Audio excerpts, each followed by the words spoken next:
Les ICLT est une école supérieure d'ingénierie de la santé et de management de projet. Nous avons pensé la fonder au Maroc pour la région, pour l'Afrique, pas uniquement pour le Maroc, pour des raisons importantes, qui sont de relever un certain nombre de défis au niveau de la région, en ce qui concerne la conception, la production et le contrôle de médicaments, pour apporter aussi des réponses spécifiques à l'environnement santé auquel actuellement la planète y est confrontée sur le plan industriel. Et comme nous souhaitons que l'Afrique fasse un saut sur le plan technologique et ne passe pas par les mêmes erreurs par lesquelles sont passés les pays du Nord en termes d'industrialisation au niveau de l'environnement, on souhaiterait former des gens capables de répondre à ces problématiques pour pouvoir éviter à l'Afrique les mêmes problématiques qu'on connaît aujourd'hui dans les pays du Nord.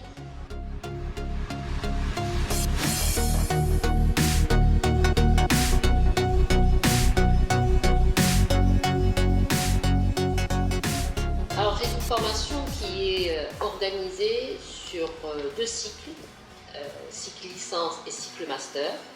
Il y a un tronc commun de 3 ans pour avoir la licence en ingénierie de la santé. C'est un enseignement qui est à l'interface entre les sciences médicales, les sciences pharmaceutiques et les sciences fondamentales. Et en plus, on ajoute des matières transversales pour nos étudiants. Des formations aussi sur le plan communication, sur le plan management, qui sont déjà initiées dès le premier cycle, ainsi que des langues, parce que nos étudiants doivent absolument maîtriser au moins 2 langues vivantes, le français et l'anglais, et le diplôme final ne l'est délivré qu'avec un TOEIC supérieur à 750 en anglais. Alors les grands domaines que couvre l'école, ce sont des domaines qui sont liés à la santé et l'environnement principalement. La santé, il faut la voir au sens large, c'est vraiment l'ingénierie de la santé, c'est la production et la conception et la production des médicaments, des produits de santé en général, ça peut être les médicaments, les biomatériaux, les dispositifs médicaux, comme les produits cosmétiques, comme aussi les produits de transformation alimentaire.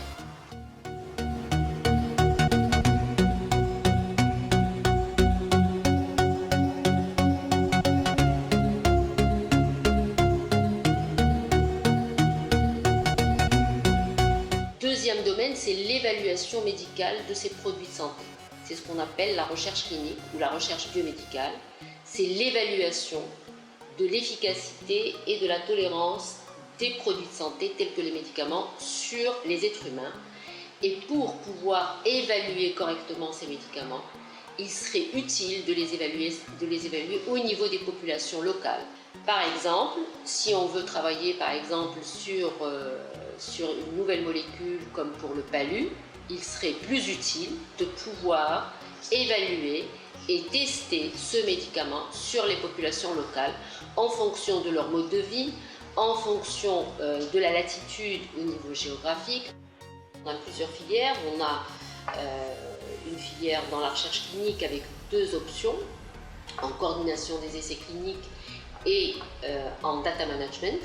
Donc c'est une filière qui permet de former des personnes qui seront aptes à mettre en place des essais cliniques auprès des médecins investigateurs et qui assure l'interface entre le sponsor qui est le donneur d'ordre de ces essais, comme les laboratoires Sanofi par exemple, ou Sotema, ou Cooper, ou Iberma, ou Roche, ou Pfizer. Il y a un certain nombre de laboratoires qui sont des sponsors d'essais thérapeutiques pour l'évaluation de l'efficacité et la tolérance d'un médicament avant sa mise sur le marché, ou aussi on continue d'évaluer les médicaments après leur mise sur le marché à travers des essais de phase 4 pour continuer à vérifier si la balance bénéfice-risque est maintenue sur le marché ou pas.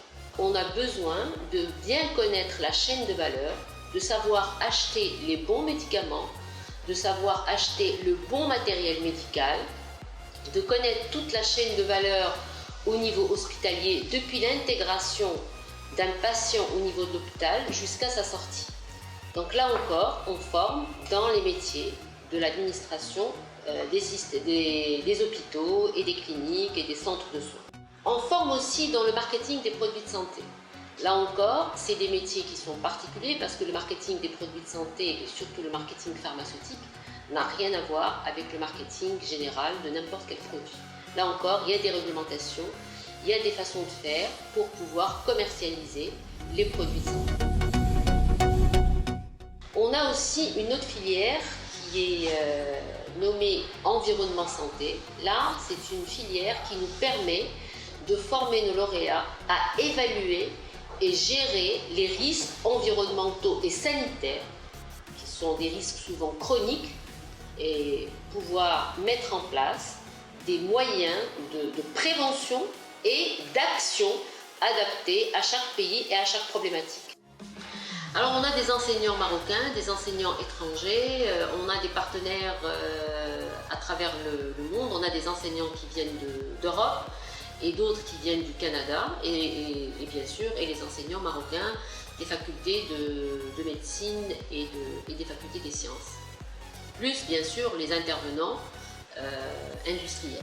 Il y a plusieurs stages dans la formation, un stage d'observation de 2 mois en 3e année et 2 stages d'application en 4e année et en 5e année. Celui de 4e année, il est de 4 à 5 mois et celui de 5e année, il est de 6 mois.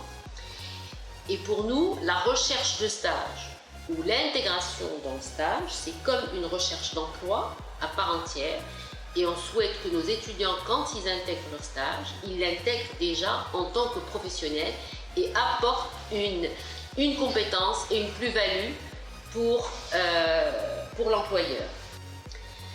On insiste énormément durant la formation sur, bien sûr, le management d'équipe, l'ouverture d'esprit vis-à-vis des autres, le respect de la diversité, l'éthique des affaires, parce qu'on est dans des métiers qui peuvent être qui sont gérés principalement par des institutions privées, mais elles doivent être menées dans une éthique exemplaire, parce qu'il s'agit d'êtres humains, il s'agit de travailler sur des produits de santé qui sont utilisés par les êtres humains. Le fondamental éthique est quelque chose de primordial dans le cadre de notre métier. J'insiste auprès de mes étudiants sur le développement de ces aspects, sur l'ouverture d'esprit, sur l'écoute, sur le travail en équipe, sur le partage, sur la participation, sur le travail par projet. Dans les ICMP, le MP c'est le management de projet. Le management de projet est une double compétence pour nos étudiants. C'est un outil fondamental pour justement gérer n'importe quel projet, aujourd'hui quel qu'il soit, mais particulièrement en santé ou en environnement, on a besoin d'avoir plusieurs spécialistes de différents domaines et pour pouvoir justement les faire travailler ensemble, il faut maîtriser le management de projet.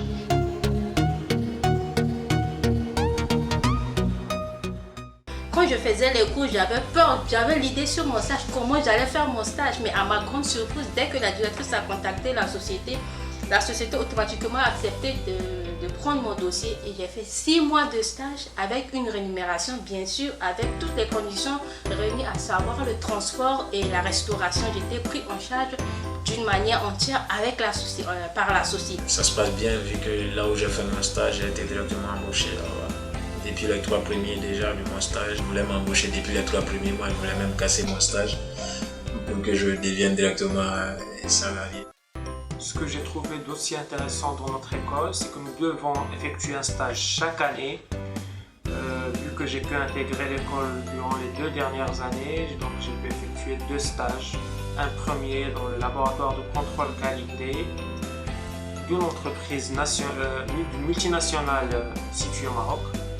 Et mon dernier stage de fin d'études de 6 mois, je l'ai vécu au sein d'un laboratoire cosmétique qui s'appelle Espace Parfum, qui exporte leurs produits cosmétiques à l'Amérique et à quelques pays en Europe.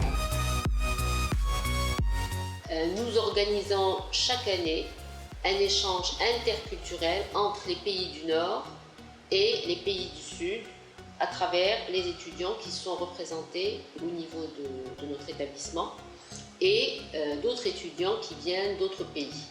L'année dernière, on a reçu des Canadiens anglophones et cette année, nous avons reçu des étudiants de l'Université de Virginie, des États-Unis d'Amérique, qui sont venus présenter à chaque fois leur culture, leurs atouts, et de même nos étudiants qui sont représentés au sein de notre établissement, tels que les Gabonais, les gens de la Côte d'Ivoire, du Sénégal, du Maroc, de l'Algérie, du Mali, de la Mauritanie, les différents pays africains qui sont représentés dans notre établissement. Chaque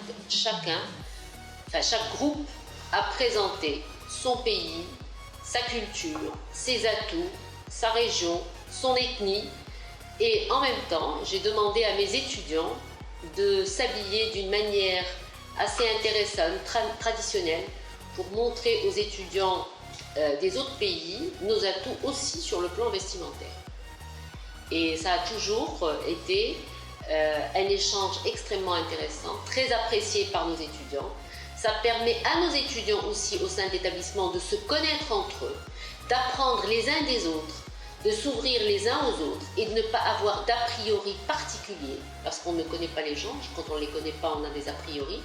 Et ça permet aussi de s'ouvrir sur les autres et d'avoir une certaine diversité, une ouverture d'esprit, et ça leur permet aussi de faire cet exercice en anglais, parce que mon but, c'est qu'ils sortent de l'école, en plus des compétences techniques, scientifiques, managérielles, je souhaiterais que mes étudiants soient complètement bilingues par rapport à l'anglais, parce que c'est une langue qui va leur apporter énormément dans leur vie professionnelle et dans leur vie personnelle.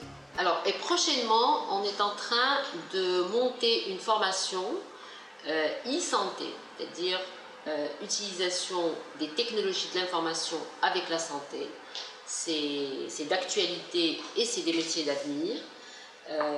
Nous sommes en train de préparer des partenariats avec des écoles d'ingénieurs en numérique et santé pour monter des filières complémentaires à notre core business.